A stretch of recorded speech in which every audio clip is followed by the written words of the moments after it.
Welcome everyone to this Global Bioimaging GBI spotlight on career paths. And we've been waiting a little bit for this moment to hear Kelly and Andrew on the technician commitment.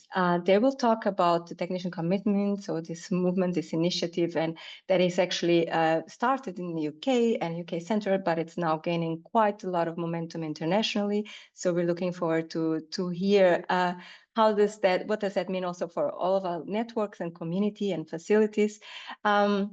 So one voice through networks and communities, exactly Kelly's title choice for this talk.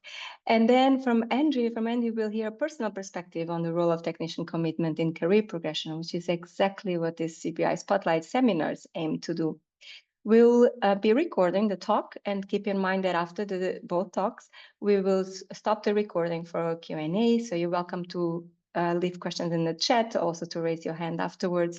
And the recording will then be played tomorrow at 8 a.m. CST time for the other hemisphere, that we can prolong also the discussion with the rest of the other global bioimaging community partners.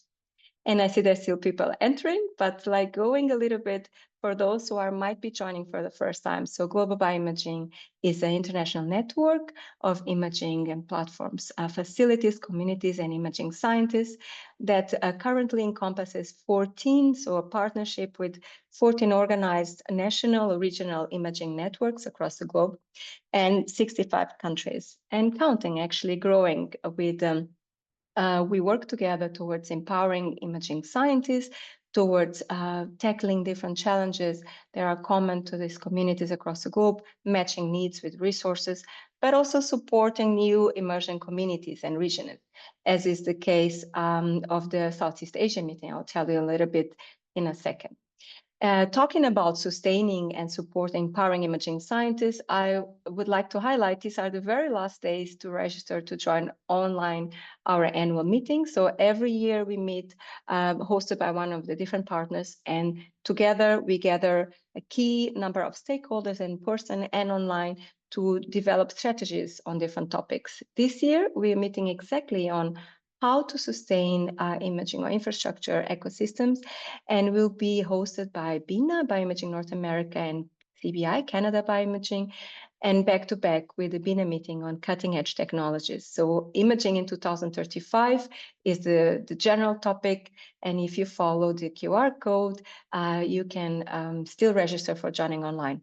I should note that there will be a fully online moderator, online breakout rooms, and also virtual talks that are only for online participants. So it'll be quite active on the hybrid space. But yes, so global bioimaging, as I said, focus on four blocks if we want to have it. So career paths, offering training, image data analysis, management for core facilities, and management skills for core facilities, but also data, promoting image fair data standards, or democratizing, supporting projects that democratize access to image data repositories.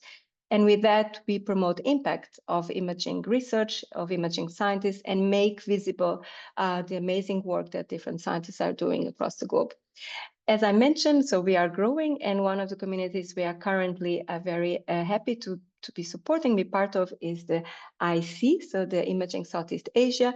And the first meeting, the kickoff meeting, is actually happening already this year in November in Malaysia. So for those who would like to join, so all of the meetings I'm going to mention now are hybrid, so one can contribute to the discussions of these regions if there's interest in understanding more about core facilities in the region.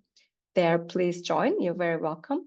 The same with founding guide. So I just talked about image data repositories. So founding Global Bioimaging's partner founding guide, and they were our back-to-back event last year in Japan with our annual meeting, and this year they're meeting in Brisbane towards shared solutions for sharing image data across the globe. Here they work together with Eurobioimaging, Microscopy Australia, and National Imaging Facility in Australia are the hosts and the organizers, but they work together with between Europe, Australia, and Japan.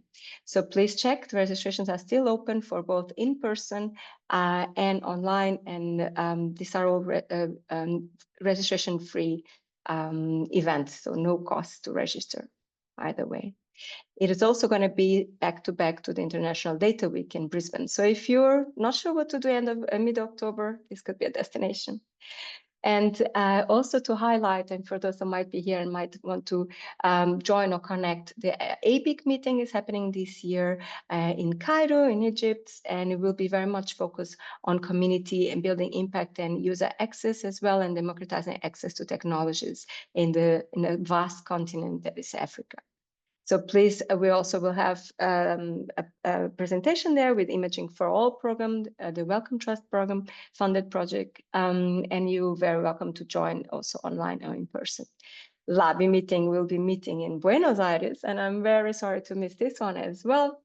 I won't be able to join myself, but LABI this year is focusing strongly on image data analysis, data management, and there will be eventually also a co-shared online breakout room for those who want to be part of this discussion and how Latin America is becoming extremely strong on these matters.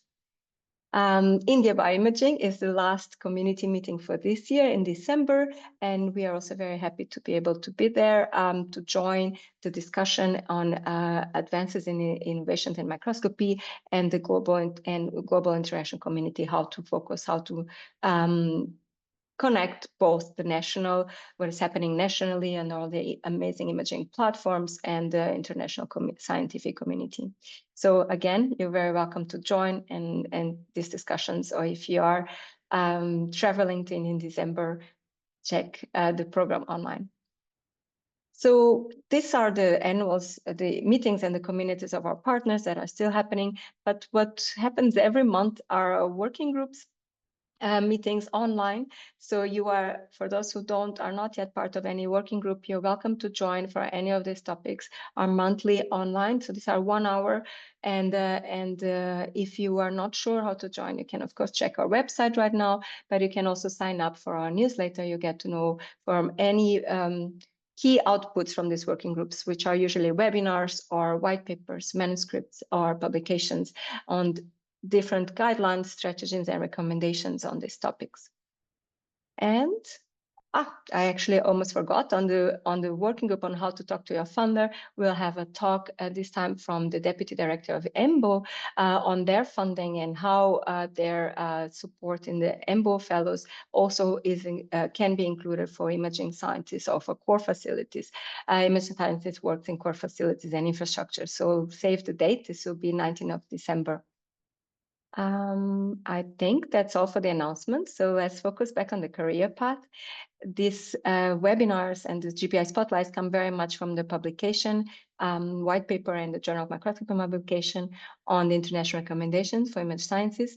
And the group has kept busy. So recently, together with RMS, we have co-launched the campaign on the guidelines on acknowledgement and recognition of acknowledgement and authorship of imaging facility staff on publications. And this is just to show you the very initial, the first 2 weeks of this campaign had an immense success on people downloading the guidelines, hanging them in their facilities and posting back in social media or how their facilities are keen in following these guidelines. So if you're not yet part of this initiative, you're very welcome to join, to download on our website. And also we have now more than, if I'm not mistaken, Sophie would know better, 12 or 13 different translated by expert imaging scientists in more than 12 different languages. Some already here available and online. Please let us know if you'd like to be the author of one more translated version. And before I finish, I would like to ask you all that haven't filled this survey, that are also connected to the campaign on authorship and acknowledgement recognition. We are trying to understand by running this international service to understand if your institution already has guidelines that refer to your contributions as a core staff, your contributions for publications. And if they're already available, what is already there, and build a landscape mapping of this structure and these ecosystems in the different regions. So we hope to count with your voice. We're definitely looking for more responses from a more diverse regional across the globe. So please do scan the QR code, or the link will be in the chat as well, and let us know if you have any questions. So finally, I will stop talking, and I'm happy to, if there's any questions, reach out to me in the chat as well, and give the stage back to our speakers. Kelly, very welcome and happy that you're here. Andrea as well, happy you worked with Zoom. I already introduced a little bit, so we're looking forward to hear from you the story of the technician committee, where you are at now, and how can we all be part of it. Thank you, Yara. Thank you so much for inviting Andrew and myself to contribute to your meeting today. I'm going to confess, I'm more of a Teams person than a Zoom person, so it might just take me a moment to share my slides. Let me just see if we can get this up and running. Yes. Is that working? Is that full screen for you, Yara? Yes, that looks great. Wonderful. Looks fantastic. So hi everybody, my name is Kelly Vere. I'm based at the University of Nottingham in the UK, right in the middle of the UK. I'm the Director of Technical Strategy at the University of Nottingham, where I lead an amazing team of just over 550 technical professionals. I also lead some national and increasingly internationally facing initiatives to really try and raise the profile and opportunity for technical professionals across all disciplines. I'm going to fly through quite a few slides here. Hopefully most of them I'll just flash up just to give you a bit of a flavour of some of the work that we have underway in the UK at present. But I just wanted to start by, and I'm sure you don't need reminding, that world-leading research, education, innovation are absolutely essential to tackling the greatest challenges of our time, whether that's, new medicines, new therapies, whether it's understanding disease at the molecular level, whether it's advancing sustainable solutions to environmental issues, food, and so forth. And of course, in all of these areas, bioimaging plays such a transformative role. We can visualize life in extraordinary detail, from whole organisms to, molecular level, as I guess everyone on this call knows. And that work really does unlock insights that simply could not be gained otherwise. But of course, those advances in technology and methodology in imaging can't be achieved by one sole person. They depend on collaborative teams that bring together diverse talent, skills, and expertise. And technical professionals in bioimaging, and of course in all disciplines, are absolutely vital contributors to team science, as the teams that work together to solve these global challenges. But too often, technical professionals can sort of fall through the gaps, and that's, I guess, a bit of a theme throughout my talk today. I thought I should start by saying, who am I talking about when I talk about technical professionals, the technical community? We are such a diverse, broad, highly skilled community, but we all have different job titles, different responsibilities, and so forth. And on this slide, I've got a definition that was pulled together by UKRI, which is the biggest funder of research in the UK, and some example job titles, because I appreciate that certainly even in the UK, even within single institutions, we use a diverse range of titles to describe colleagues with technical expertise, and some of them are up there. I'm really passionate, and hopefully I'm able to convey that in this talk, really passionate about the need to ensure increased recognition and opportunity for technical professionals. And I thought I should just confess, I am a technician. I'm really proud to be a technician. This is me on my first day at work. Hopefully you can figure out which one is me. It was a long time ago. I became a junior medical technician at the University of Nottingham when I was just 18 years old.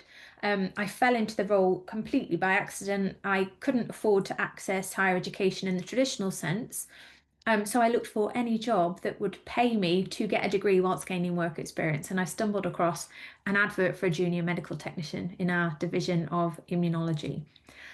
As a naive 18-year-old, I have to admit, I had never stepped foot on a university campus until this point.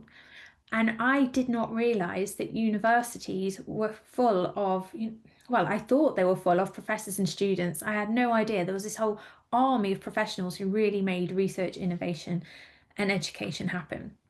However, I quickly began to realise that the culture for technical staff wasn't always that positive.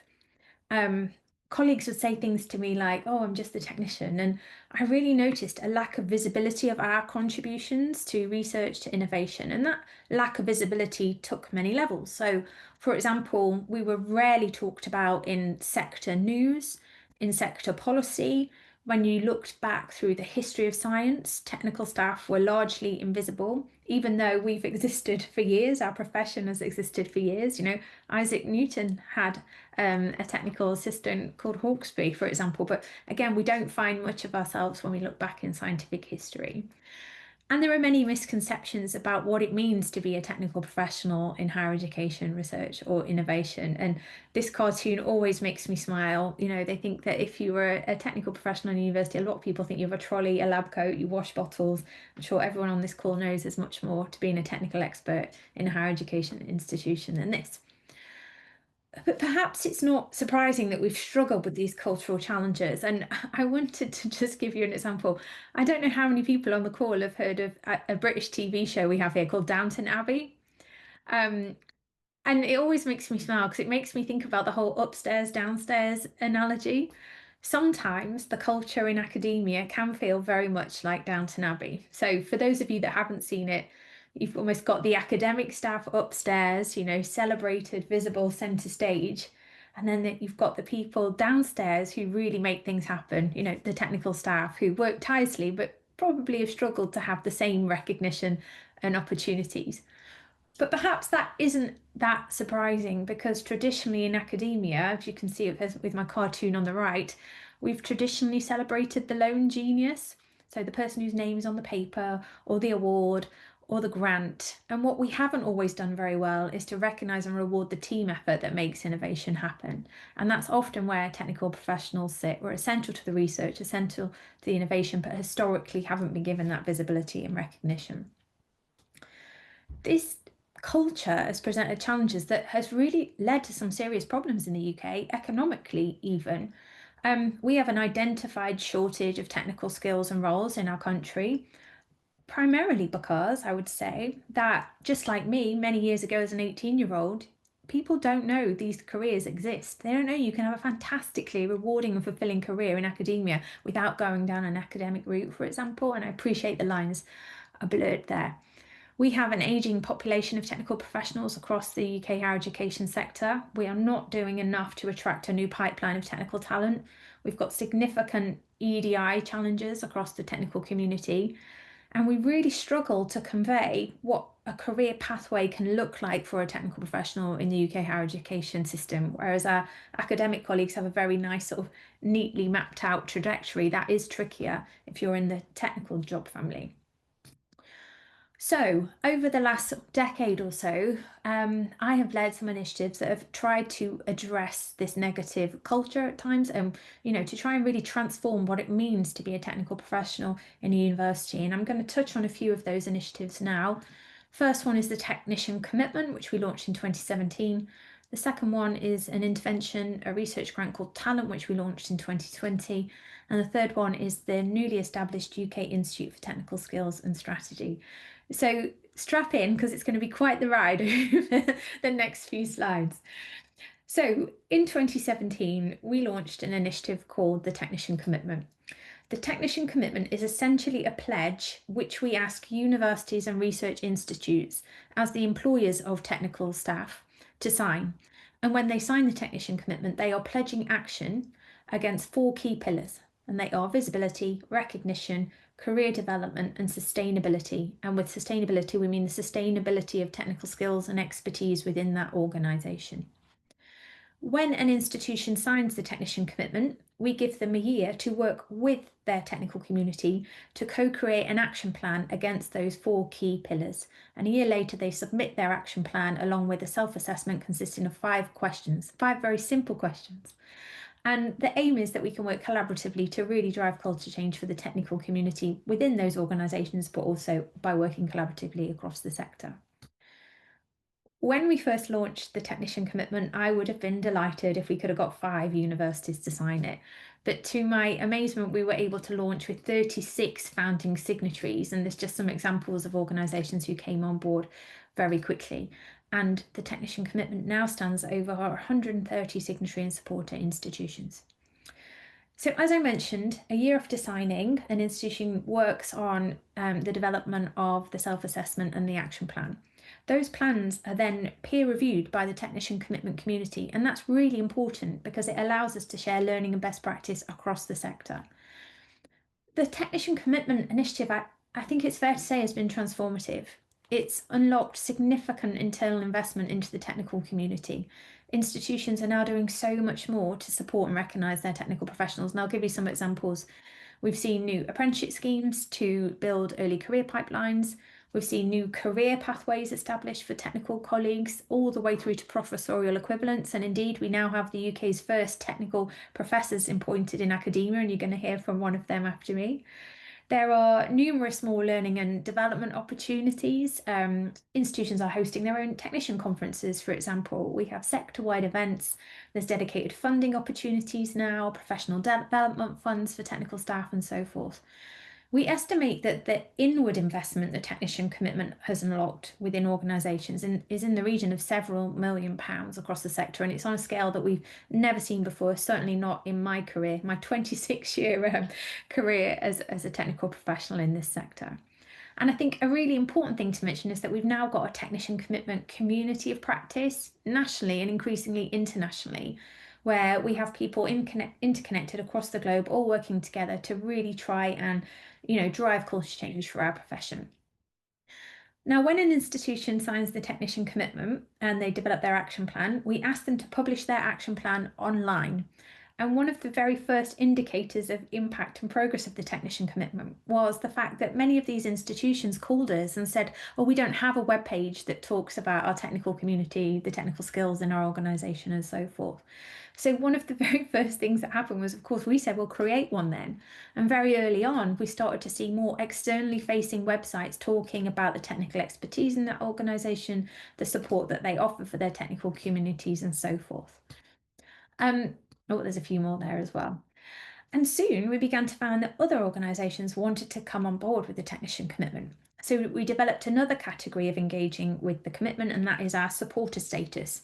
So we have our signatories, who are universities and research institutes who employ technicians, and we have our supporters, who tend to be sort of sector stakeholders who have a role to play in supporting technical professionals in the technical community. And you probably recognise some of these logos here, and it's wonderful that we're working with Global Bioimaging to sort of spread the word of some of the work here in the UK, so huge thanks for that. Our supporters also have to create an action plan. It's lighter touch, but here's some examples. They're including things like where they have traditionally recognised academic excellence in their medals and award schemes. They're introducing categories for technical professionals. We've seen dedicated pots of funding aimed at the technical community, for example, and specific grant calls by our largest funder, UKRI, particularly aimed at sustaining technical expertise in the UK research and innovation ecosystem. So what the technician commitment did was create a culture where we were starting to identify, the challenges that faced the technical community. And that enabled us to apply for funding to design some interventions to support technicians within organisations. And in 2020, we were awarded £4.9 million from Research England's Development Fund. The talent programme had three core elements. It was about strategic insight into technical skills, roles and careers. There were some mini culture change projects which we piloted and then rolled out nationally. And we also developed a suite of bespoke learning and development opportunities for technical staff. I haven't got time today to tell you everything that Talent achieved. It was a 5-year programme which concluded in February 2020. But I wanted to just focus on the first strand there, the strategic insight that we needed. So as a sector here in the UK, we had a real lack of strategic insight and knowledge about our technical workforce across the higher education and research sector. And so we tried to tackle this by pulling together a board of commissioners. So we had a national commission that looked at the technical workforce, the skills, expertise, and so forth that we had in the system. So we pulled together vice chancellors, funders, technical professionals themselves, industry, funding bodies. You get the idea. And this group of people worked together for almost 2 years. The result was the Talent Commission. This is a landmark policy report that we were really delighted to launch in the House of Lords here in the UK in May 2022. It has 16 overarching recommendations for the sector around a range of different themes, including the need for clearer career pathways, for example, the need for strategic technical leads in organisations, and so forth. The worst thing that could have happened for me with the commission was that it became a dusty volume on a shelf. Actually, it really needed enacting, and I have to say we've been delighted with the reception so far. We have a number of organisations across the UK who have publicly committed to enacting the recommendations of the Talent Commission. And if you do get a chance to take a look at it, I'd be very happy to circulate a link. Now, the last recommendation of the Talent Commission advised that there should be a new entity created, a collaborative organisation, if you like, provisionally to be called the UK Institute for Technical Skills and Strategy. And this was to build on the work of the time-limited talent programme and the ethos, the collaborative nature of the technician commitment. And so we were delighted to be awarded £5.5 million in 2023 to launch the UK Institute for Technical Skills and Strategy. And to our knowledge, this is an incredibly unique entity, and we haven't found anything like ourselves anywhere in the world as yet. Our vision is that we completely recognise our country's and other countries' ambitions to be leaders in science, technology, medicine, the creative industries, and so forth. But we are trying to convey that you cannot be a leader in those areas without a technical workforce that are respected, developed, invested in, and aspire, and those roles are aspired to in society. It's an incredibly collaborative initiative. We have a range of partner stakeholders who have all come together to work on this initiative, which is really exciting. And we have 7 key areas of activity. So I'm going to run through those 7 areas really quickly because I want to make sure I give Andrew enough time to talk about his experiences. So the first one, as I've already discussed, is the technician commitment. So the Institute is the new home of the technician commitment. We host that on behalf of the sector. And as I've already mentioned, the commitment is really leading a cultural shift at many organisations now in terms of how we can better support and advocate for technical professionals across all disciplines. I just thought I'd share this with you. This is actually how I met our second speaker. We were lucky to partner with Times Higher Education, who you might be familiar with. So Times Higher Education is a weekly international magazine, if you like, about the higher education sector. They have a very high profile awards scheme here in the UK. We were able to introduce a technical category, which has really brought increased profile and recognition to technical professionals. There's always a lot of excitement when we announce the shortlist. The second area of the Institute's activity is our policy and research group, and this is where we work to continue to provide evidence-based insights and data on the technical workforce, but also influence policy in terms of development and investment of the technical profession. And I've just got some examples of some of our work to date here to share with you. We have published a range of hot topic reports on different aspects of the technical role, such as EDI, knowledge exchange, how technical professionals support students, particularly from a pastoral care point of view. We've looked at research culture, we've looked at health and safety, we've looked at the mammoth effort that was made by the technical community in response to the pandemic, and so forth. We've also been very keen to address the lack of scholarly literature about our profession. So if you look at the higher education scholarly literature, there are countless papers about the importance of academic roles in universities, for example, and so forth. Very little is written about our profession, and so we're pleased that we've been able to address that gap with a range of papers around knowledge exchange, how we work across boundaries, how important it is that technicians teach, for example, and so forth. We're also really pleased that we were able to publish the very first book globally about our profession, and we launched that last year. Really importantly, through our work through the commitment, talent, and the Institute, we have been able to influence UK government policy. This is a former science minister here in the UK, Amanda Soloway. She launched something called the UK R&D Roadmap a few years ago now. That's a major R&D sort of document for our country, and for the very first time this iteration of it talked about the technical community. It talked about the need for technical careers, skills, roles, and referenced the technician commitment. And that might seem like a small thing, but that was a massive leap forwards to it for us actually to ensure that we were being recognised in government policy. We've worked on a range of different governance initiatives to ensure that the technical community are represented front and centre and that we are not forgotten about when we are talking about developing science policy and so forth. And there's a few examples there of some of the initiatives that we have been part of. We also respond to a number of government policy consultations, really advocating for the technical profession, for technical skills and careers. A really important part of our work is our work with UK funding councils. So UKRI, who I've mentioned, are the largest funder of research and innovation in the UK, became a signatory of the Technician Commitment in 2020. They are also a supporter of the Technician Commitment. They're a signatory because they do directly employ a large number of technical professionals at STFC, the Science and Technology Facilities Council. They have been a joy to work with, actually, and through their action plans, which are given here as examples, we've been able to put a range of policy shifts in place that really support the technical community. So, for example, technical colleagues can apply for funding in their own right. They can be a principal investigator or a co-investigator. Traditionally, technical staff have almost been invisible contributors to grant applications, and it's been really important for us that we can recognise the role that technical staff play in developing grants and ensure that they have the opportunity to lead their own. We have also ensured that technical colleagues are represented on peer review panels where we're reviewing grant applications from academic colleagues, because it is us as technical professionals who have the expertise in emerging technologies, methodologies and so forth. You may have heard of an exercise we have here in the UK called the Research Excellence Framework. This is known as REF. It's a £2 billion exercise and it determines how much funding is awarded to universities, and it's decided by their research quality. So it's a research assessment exercise of sorts. The next REF is happening in 2029, and we've been able to influence a policy shift to ensure that that exercise is inclusive of technical staff, which is really exciting. The third area of the Institute's activity is our Learning and Development Academy, and this is where we host flagship bespoke learning and development opportunities for the technical community. And I've just got a few different examples here. So there's project management, technical teaching, leadership and so forth.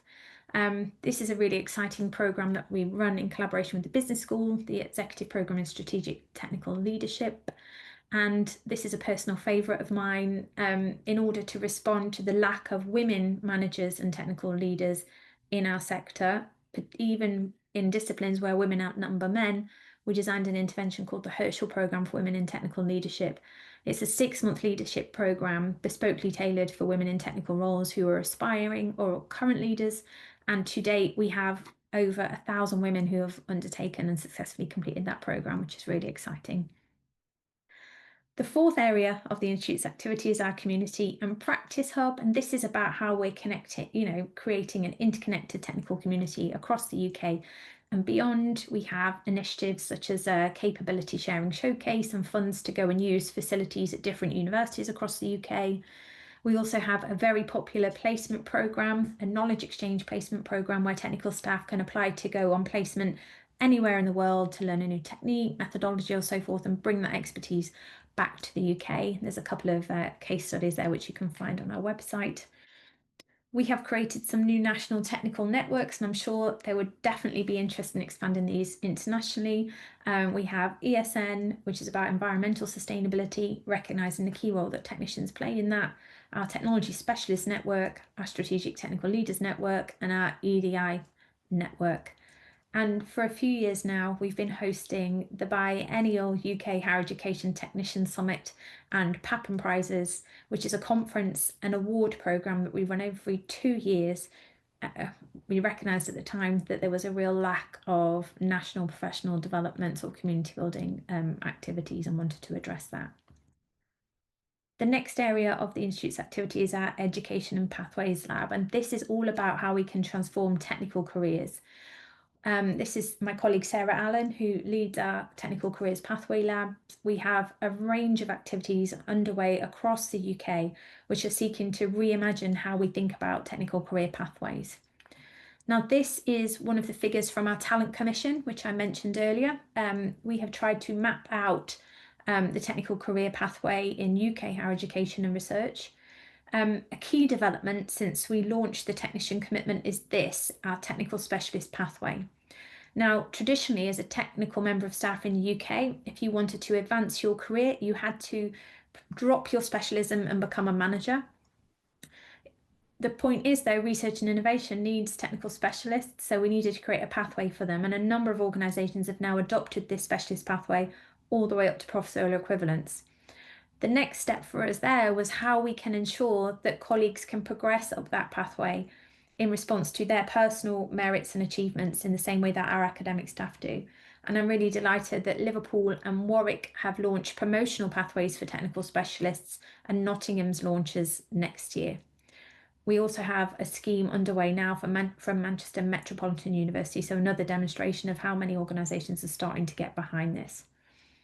We are also very interested into how we attract a new generation of technical talent into these career pathways. And so we have a range of activities underway. Working with our colleagues at the Gatsby Foundation, we helped create a gallery at London Science Museum, which is aimed at 12 to 16-year-olds, which showcases technical careers. And we are also working with a number of universities to host industry work experience placements. And to date, we've hosted 150 work experience placements for young people across the UK. ITSS also has a consulting arm, which is how we can offer strategic and bespoke guidance to individual organisations. And as Yara mentioned, there's increasingly international interest in all of the Institute's activities, primarily the technician commitment. We were really delighted to welcome our first international signatory to the technician commitment back in 2023. That was the University of Sydney. Unfortunately, I'm yet to visit yet, but it looks very lovely. And since then, we have attracted a range of other signatories and supporters internationally. We have been doing some work with the Australian government around what a technician commitment could look like across the country of Australia. And we're also working with Universities 21, which is a global consortium of research intensive universities, to explore what it means to be a technical professional in those different institutions and how we can work collaboratively globally to continue to change the culture for our profession. So sorry, because that was a bit of a rush through a decade's worth of activities, but I guess ultimately we're working to try and ensure that we have a culture that recognises the roles of everyone, and that we can ensure that the roles and contributions of technical professionals are recognised for everything they bring to deliver excellence in research, education and innovation. Ultimately, I guess we want a system that goes from looking like this to looking like this. I'll close there, and there's some links and so forth that you can look at if you're interested in learning more. So thank you very much for the invitation, and thanks for a wonderful talk from Kelly for framing this. I was asked to kind of give a talk to give a little bit of personal perspective about how the technician commitment has really helped me with my own personal career progression. I'll skip this because I don't think we need an overview. I'll just crack into it. So just to give some context, my career has probably followed a path to many other people who've found themselves as a technical specialist over the years. I began doing an undergraduate degree at Huddersfield University in '97. I know I don't look like it, but it was. And I was also fortunate enough to be able to do a placement year, an industrial placement year for my third year at Syngenta. Then I went back to Huddersfield and finished my undergraduate. And then I was very clear about what I wanted to do at this point. I think, having done some industry work, I wanted to go and do a PhD. So I was fortunate in 2001 to join what was the National Institute for Medical Research, MRC funded institute, now I think the Crick Institute, to do a 4-year PhD and some postdocs. But I think at that point I did become quite disillusioned at the end of that period with academic research. So I decided to make a big jump and go into commercial science, working for 2 companies that were focused really on kind of technical sales and scientific products. But then I realized at some point as well that I wasn't really fitting that role either. So I was very fortunate through my role, my second commercial role, to start working with the flow cytometry core facilities around the UK and Europe. And in 2009, I had the opportunity to join the flow cytometry core platform at the London Research Institute, Cancer Research funded, also now part of the Crick. And I spent a bit of time there moving into the technical specialist track from a commercial track. And at that point became the deputy head of the facility. And then in 2015, I had an opportunity to then go to Newcastle University, where I am now, and run the core facility there as the head. So I think, as Kelly's touched upon, it was a little bit of a shock for me personally, moving from, particularly an academic background where I was a postdoc and a PhD student, working as a technical specialist. What was really positive about my time at the LRI in the flow core there was that I found my specialty, in this case, cytometry and single cell technologies. I learned about management and leadership. We had quite a big group of people. And it was quite fun as well, also, not just managing lots of people, but also managing lots and lots of different projects. And I remember my boss at the time really had a never say no attitude, which I think sometimes can get you in a little bit of trouble and stretch you too thin, but actually is good to take those opportunities. So, it was a very positive environment. I started to work hard. I started to get a good national, international profile of what I did, as I said, deputy head role. And it was really nice to be part of a community. But as Kelly touched upon, unfortunately, in the previous talk, the technician, the role of technician sometimes wasn't always viewed very positively. So while it was mostly pretty good, I think there were times when you did feel a little bit like, the Downton Abbey syndrome that she talked about. But what really helped, as I said, was the community. So I was very fortunate to have a very good mentor and boss in Derek Davies and also Peter O'Toole, who you all probably know through the RMS and other bioimaging initiatives, and also the guy who ran the flow core at the NIMR, Graham Priest, who sadly is no longer with us. But it was also good to be part of other things as well. We had the Flow Cytometry UK London Cytometry Club, and we also had the International Society of Alzheimer's Cytometry too, which just helped me kind of get that community feel and understand what I was doing. But as I said, in 2015, I had the opportunity to move from the LRI, from deputy head role to become the lead of the flow cytometry core at Newcastle. For those of you that know Newcastle, it's famous for lots of things. It's got its 7 bridges across the Tyne. It's got the Newcastle Football Club, and it's also got the Greggs steak, bacon, sausage roll as well. I was very fortunate as well to then, be part of a really, really good team, a great team of specialists in the flow core. And that's also when, the purpose of this talk is to discuss, how the technician commitments helped my career. But this was the point really when I learned about the technician commitment. Prior to that, really, in my research roles within, or my technical roles within a research institute, I didn't really have the same exposure at the time. But when I moved to academia, particularly Newcastle, because Newcastle was one of the initial signatories of the technician commitment, I really started to learn about what it could offer. So the opportunities here were, again, a great team of specialists, great researchers and research, a chance to lead and manage, and obviously being, learning what the technician commitment's been doing. But it was a bit of a challenge as well, a bit of a shock in terms of, low investment in core facilities, staff and equipment. I also felt in academia that the negative views of technical staff were sadly a bit more acute. Structure was certainly far more hierarchical, and there was no real promotion structure, particularly for technicians. So as I said, the technician commitment for me has always been an active, positive lobbying and advocacy for technical roles in higher education and research. It's really, as we heard from Kelly, been driving opinion change, importantly with UK government, funding agencies, the HE sector itself, and also internationally. These sector reports that we heard about through Talent, through UK ITSS as well, and leadership training and more have really helped a lot of people move their careers forward in a more positive direction. And as I said, Newcastle was one of the original signatories and also had a very active, still has a very active internal presence through things like NU TechNet and also senior leadership involvement in the technician commitment. But as I said, one of the important things to me was trying to convert some of these challenges that I was experiencing in the academic role into opportunities. So as I said, low investment in core staff and equipment, well, the opportunity there for me was to try and write and lead own grants for both. The acutely negative views of technicians, well, one thing I encouraged my team and I to always do was highlight our own team skills and our own skills within the research and teaching areas, really kind of speak in the language academics understand. The overly hierarchical structure, again, for the academic was to try and work within these structures. And I'll talk a little bit in a couple of slides about how I kind of pushed into those structures as well. And then sort of the big concern as well, there was no technical career pathways. So again, trying to push for the development of one. And again, I kind of put the technician commitment here as the foundation for those challenges and opportunities.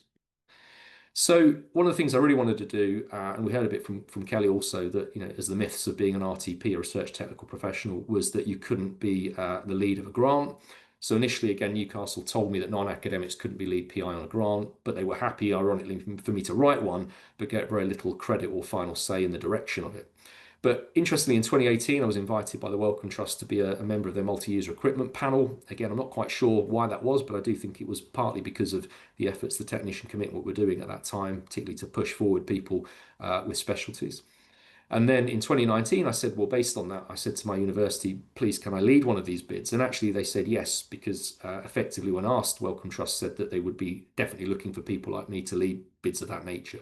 So the university had to really concede on that point.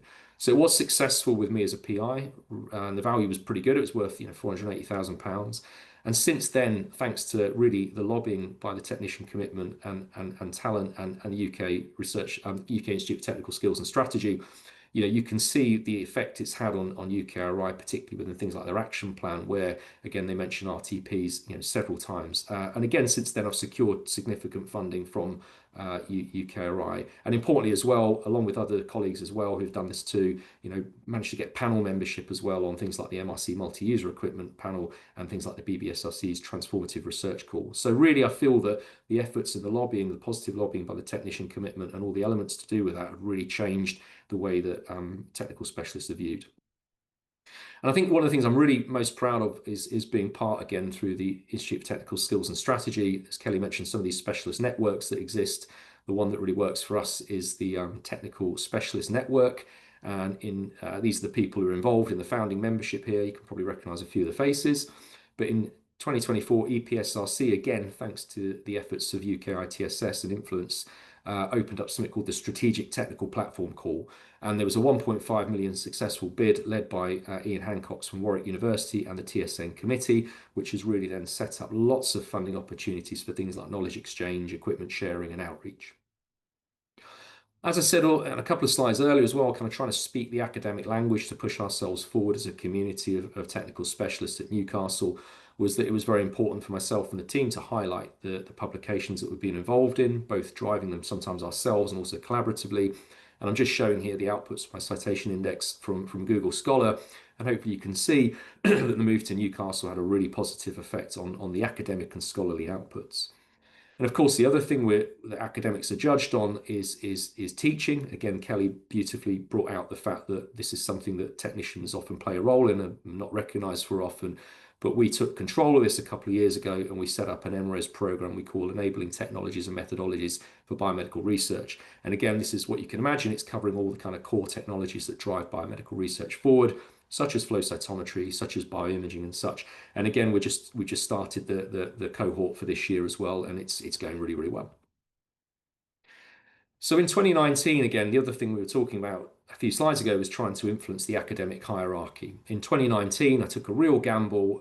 There was a change in our structure, in our faculty, going from several institutes down to 3 core institutes. And one of the things they decided to do there was to bring in cross-cutting research themes. And one of the cross-cutting research themes that was developed was called the Innovation, Methodology and Application. And I looked at what the goal was of this theme, and I said to myself, as an RTP, as a technician, I thought, well, I think I can lead this theme. It's really, fitting of what my ethos are and what I understand. So I did. I went for it, and I went up against, much more experienced academic professors, and I was given the role due to, the vision that I put together with my other colleagues. And this is just a graphic kind of showing that vision. It's really focused on people who would call themselves technologists, whether they're academic or not, whether they're technical or not. Excuse me. And I'd like to highlight the fact that my colleague, Dr. Samir Luli, who's also a research technical professional in vivo small animal imaging, has also recently become the IMA co-lead for one of the other institutes as well. Excuse me. So I guess the other thing I want to kind of finish with is say, well, where did my career go from there? Well, in 2019, as I said, I took on this research theme lead. Part of that then got me recognised, as Kelly said, to be successful in winning the 2021 Times Higher Education Technician of the Year. And although that was an individual award, really, I think, it was only fair to say that it was more based on the fact that I'd led this team. Excuse me, so I've got quite a bad sore throat today. And then in 2023, early in 2023, Newcastle University recognised these achievements and awarded me what we thought, I think, was the first technical specialist to be made Professor of Practice early in 2023. And then I decided, just for the sake of it, to keep pushing, and in 2023, late 2023, I applied for the Deputy Dean position of our Biosciences Institute and also secured that. So I do believe very strongly, and I'm not just saying this because Kelly's here, but I do believe that the foundation of all this agents of change in my own career and across other areas as well really has been the Technician Commitment and what's been developed from that, such as UK ITSS. We've got defined career pathways, as has been mentioned by Kelly, in Liverpool and Warwick and other universities. UKRI now has a moniker to describe us, the technical professional, the research technical professional.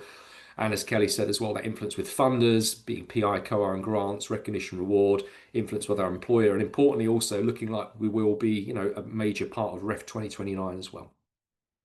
So final thoughts and reflection. I think, you know, when I look back on the career I've carved so far, excuse me, building an effective network of mentors and advocates and peers is important. Don't be afraid to push yourself and the boundaries within reason.